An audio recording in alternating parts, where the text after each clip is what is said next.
Hello chess lovers and welcome back to my channel. Today we are looking back to the famous tournament in Buenos Aires in 1960. We are diving into an interesting and slightly forgotten chess game between Robert James Fischer and Wolfgang Uhlmann. Fischer was only 17 years old, Uhlmann was 7 years older and in that time a leading expert in the French defense. And in this game he shows exactly why. Fischer played pawn to e4. Bobby Fischer played many games in this time against Wolfgang Uhlmann. Therefore, he knew what Uhlmann would play against e4. Uhlmann played the pawn to e6, the French defense. Uhlmann's favorite opening in chess, which he played throughout his whole life. Now we have d4 and d5. The typical counter-attack of black against the white center. This defines the character of the French defense. White responses knight to c3. This is a good and flexible move that often leads to complicated positions. We have bishop to b4, the winnower variation. Black immediately pins the knight and increases pressure on the center. Now we have pawn to e5. Fischer advances the e-pawn to grab space and lock the center. He plans a sharp play on the wings. We have c5 from black. Typical French counterplay. Black attacks the pawn chain at its base. We have a3. White forces black to clarify the bishop's role. The bishop takes on c3 with check. Now black damaged the pawn structure on white's queen side. White takes back and black moves the knight to e7. Now Bobby Fischer makes a decision. Here in this position we have now knight to f3. White prepares kingside castling and supports the pawn on e5. More aggressive than the positional knight to f3 is the move queen to g4. We have now bishop to d7 and a4 from white. The black queen moves to a5. White responses queen to d2. And now we have knight to b6. Bishop to d3 is coming. A typical move in such positions. The white bishop points aggressively at h7. Also Uhlmann has here to make a decision. We have pawn to c4. Now the center is locked and the range of the white bishop is limited. We have bishop to e2. Uhlmann plays pawn to f6. The typical idea in the French defense. Black attacks the pawn center. Now Fischer played bishop to a3. That is for sure the best square for that bishop. Uhlmann plays knight to g6 and we have kingside castle of the white. Black castles queenside and now the bishop from a3 comes to a juicy square. Knight to e7 from black. Black regroups, planning to move the knight to f5. Fischer played in this position knight to h4. A very ambitious kingside plan, targeting f5 and g6. Black moves the rook from d to e8. Fischer captures the knight on g6, and black takes back with the pawn. Now black has an open h-file for the attack. For that, he accepts a weakened pawn structure for this activity.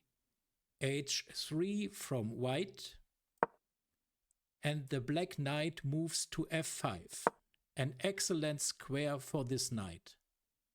The white bishop from d6 moves back to h2. White begins to lose the initiative.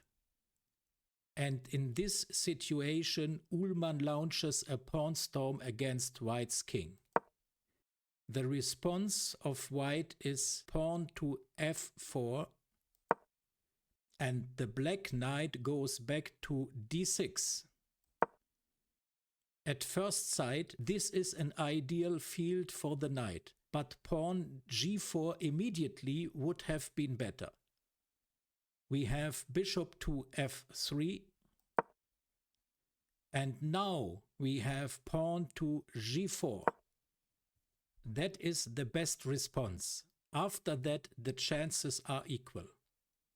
White captures with the pawn. Fischer cannot take with the bishop because of knight e4 of the black. Here Uhlmann played pawn to f5 and Fischer moves to g5. We have rook e7, preparing rook h7 and doubling on the h-file. So Fischer moves the bishop to g3. Black plays bishop to e8 and white to play queen e3. Uhlmann moves the knight from d6 to e4. And Fischer is forced to capture this bishop. White saw the danger in the h-line coming and moves the king away. Now we have rook e to h7, a logical move. We have rook from f to b1, and the black queen comes to d5. We have queen to e1. Queen e1 is not a good move. Pawn a5 would have been much better.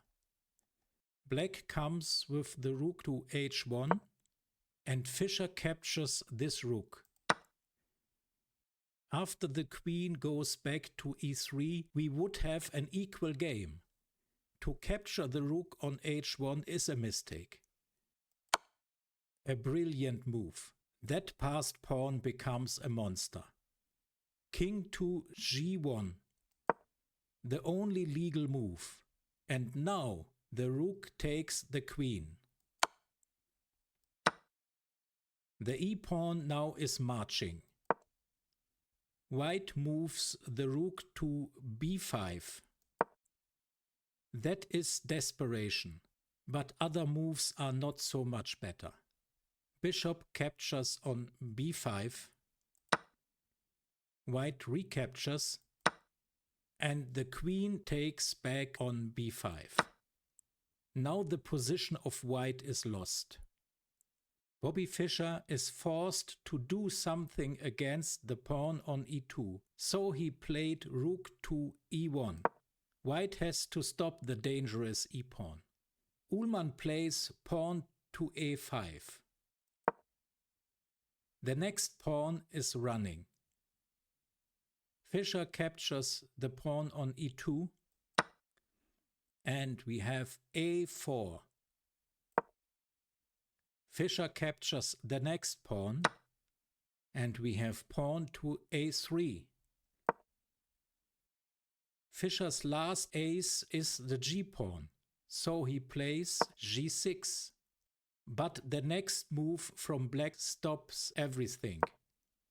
The black queen is holding the position. We have rook to e5, And now b6.